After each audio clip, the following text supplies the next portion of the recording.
Hello guys, how are you all? Everyone must be good. Today I want to tell you types of relations.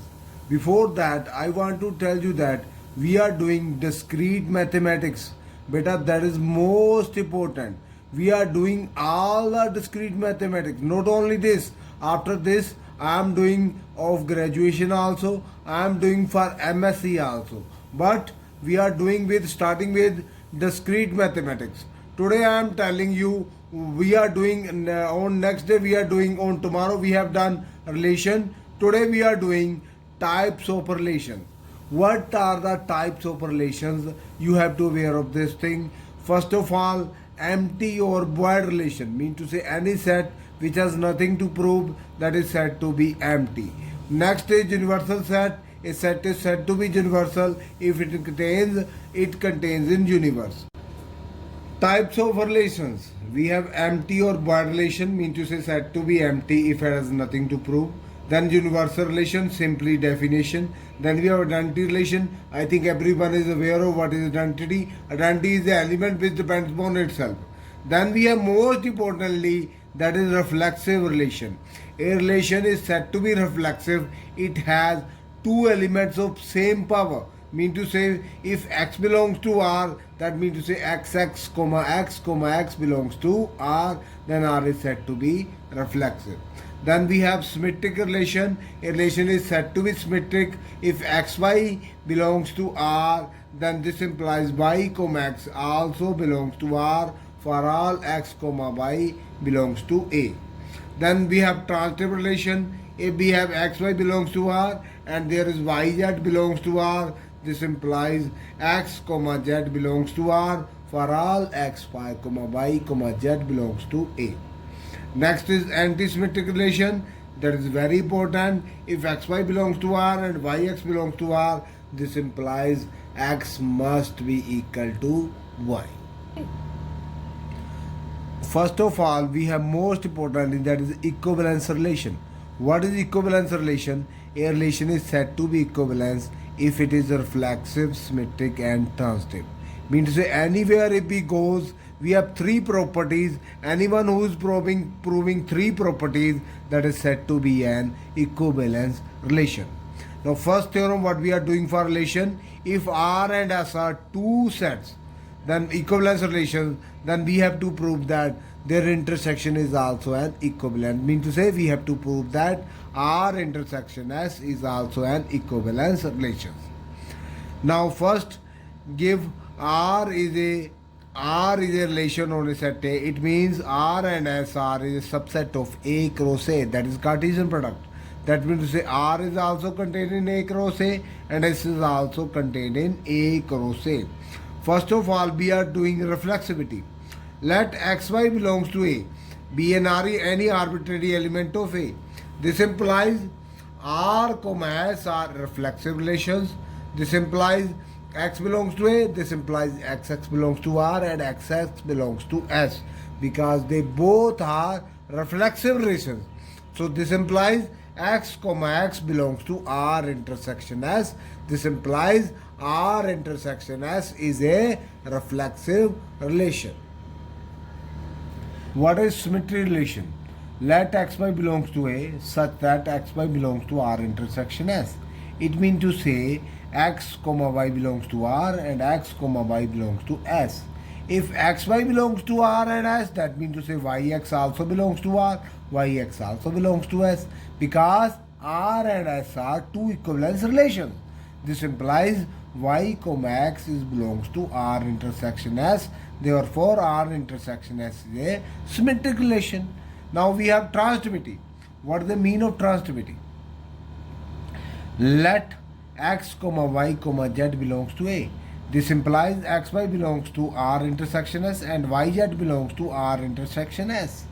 So this implies we have to show that xz belongs to R intersection S. Now if xy belongs to R and xy belongs to S, so this implies yz belongs to R and yz belongs to S.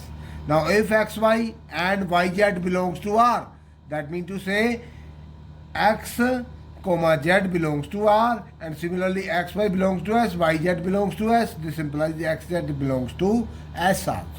So from this and this we have x comma z belongs to R intersection S. Hence R intersection S is an equivalence relation known as set A. That's it beta. We have to memorize this and remember this can come in your final papers. That's why I am doing that. This is very important. Not for Punjabi University, it is important for Punjab University and every university in the world. Everywhere in the world it is so important. That's why I have done that. Now we have next question. Let A is equal to 1, 2, comma 2 and V is equal to 2, 3, 5. C is equal to minus 1, minus 2. Then verify that A cross B union C is equal to A cross B union A cross C. Let A is equal to this, B is equal to this, C is equal to this. First of all, B union C, you can do it easily, 2, 3, 5. Then union 1 is 1 minus 2. Gather together. Every element gather together. That means to say 2, 3, 5, comma minus 1 and minus 2. Now we have A cross B. A is equal to 1, 2, 3 and B is equal to 2, 3, 4. Cross that with each other. That means to say it is a Cartesian product. That can be written as 1, 2, then 1, 3, 1, 4, then 2, 2, 2, 3, 2, 4, then 3, 2, 3, 3, 3, 4. Everyone is aware of that thing. This is A cross V. Now, similarly A cross C, this is A 1, 2, 3, B is equal to 4, 5, 1, 4, 1, 4, 1, 5, 2, 4, 2, 5, 3, 4, 3, 5. Then we have left A cross B intersection A cross C. What is common in that? 1, 2, 1, 3, 1, 4, 2, 2, 2, 3, 2, 4, 3, 2, 3, 3, 3, 4 intersection 1, 4, 1, 5, 2, 4, 2, 5, 3, 4, 3, 5. What is common in this between 2? We have to take that. That is 1, 4, comma 2, 4, comma 3, 4. These are together to each other. So these two sides must be equal to 2. But one thing which I want to tell you, you have to capitalize on these things. You have to do practically. You have to do it by your own self. If you will do like this, you can get it so easily. Nothing to worry about that. 100% sure about that. Next question. Let A be a non-empty subset and set as such that A cross B is equal to A cross C. Then show that B is equal to C. It's a very simple beta. I am going to show you, just wait on. Yes. A cross B is equal to A cross C. Let B be any element of B. That means to say A comma B belongs to A cross B because A is the element of A, capital A. So A comma B also belongs to A cross C. So this implies B belongs to C, B belongs to B. So this implies B belongs to C also. So this implies B contained in a C. Let C be any element of C. So A comma C belongs to A cross C for all A belongs to A, and A comma C belongs to A cross B for all, therefore C belongs to B. C belongs to C, capital C, and this implies C belongs to B, therefore C is contained in B. This is small b beta. From 2 and 3 we get that B is equal to C. One thing I want to tell you, you can make yourself a perfect person if you do it practically. In mathematics, not even BCA, BTech or anywhere you are reading in BA final, you can do that. You can do your mathematics if you will do practice. If you are not practicing on this thing, you will fail on everyone, beta. That's why I am doing that. Next question. For any three sets A, B, C, prove that A minus B cross C is equal to A cross C minus B cross C. You can do it very easily. First of all, left hand side A minus B cross C. Let xy belongs to A minus B and y belongs to C. So this implies x comma y belongs to A and x doesn't belong to B. A minus B is means and y belongs to C. So this implies x belongs to A, y belongs to C, and x does not belongs to B and y belongs to C. Now gather together beta these things. What you get?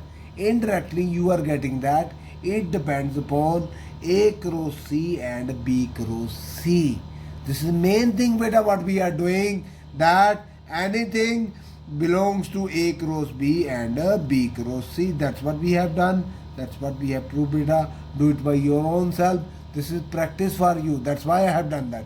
Thanks for you, and we will meet on tomorrow. Thank you, beta. Bye.